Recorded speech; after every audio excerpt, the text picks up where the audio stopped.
Hello দর্শক, আশা করি সবাই আপনারা ভালো আছেন এবং কি বলবো, বরবাদ নিয়ে আছেন নাকি অন্য কোনো কিছু নিয়ে আছেন।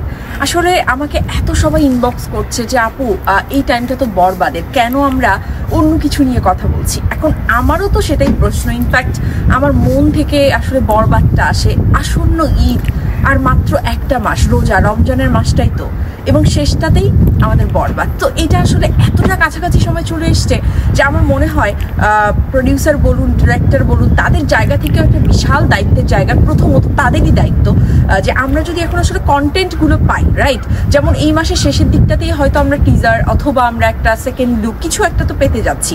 তো এই জিনিসটা আসার আগ পর্যন্ত সাকিবিয়ানরা আসলে কি নিয়ে কথা বলবে? দেখুন, সাকিবিয়ান দ্যাট মিনস শাকিব খানের ভক্ত সাকিবিয়ান, তো তারা আসলে শাকিব খানের যা পায় সেটা নিয়েই কথা বলবে। আপনি, আমি, আমরা চাইলেও কে আটকাবো? কেন আটকাবো?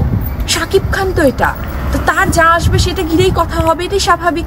তো সেখান থেকে সাকিবিয়ানরা এখন কোরবানি ঈদের যে মুভিটি সেটা নিয়ে কথা বলছে, যেহেতু শাকিব খান খোদ নিজে পোস্ট করেছে, যার কারণে এটা নিয়ে কথা হবে। এটা নিয়ে 3-4 দিন কথা হবে, হয়তো 5 দিনও কথা হবে, until we get the Borbaad any kind of post বা আপডেট। এটাই তো স্বাভাবিকতা।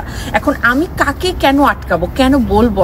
আমি তো নিজেই নিজেকে মানাতে পারছি না যে আসলে বরবাদের কোনো কিছু নেই, তো কি নিয়ে কথা বলবে? কথা তো বলতে হবে, শাকিব খানকে তো রাখতে হবে আলোচনায়।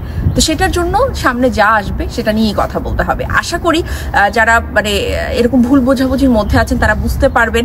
এই মুহূর্তে যা আছে কথা বলুন, বরবাদ যখন আসবে, বাট মাথায় মনে প্রাণে কিন্তু আমাদের বরবাদ আছে, শুধুমাত্র আমরা মুখ ফুটে বলতে পারছি না। কি বলবো? বরবাদে পুরনো কোনো কিছু বলবো, সেটা কিন্তু আসলে যায় না। আবার নতুন কিছু বলবো, সেটা বানোয়াট করে নিজের বলা হবে, সেটা কখনোই সম্ভব না এবং কোনো কন্টেন্ট ক্রিয়েটারের জন্য উচিতও না। তো যার কারণে এই পরিস্থিতি। তো আশা করব বরবাদ টিম খুব দ্রুতই আমাদেরকে কোনো একটা আপডেট দেবে এবং লাগাতার রমজান মাসটা তারা তো একের পর এক দেবে, নিশ্চয়ই তাদের সেই প্ল্যান আছে, আমি আশা করছি। তো সেগুলো দ্রুত আসতে থাকুক, আমরা বরবাদ নিয়ে মেতে থাকি। টাটা।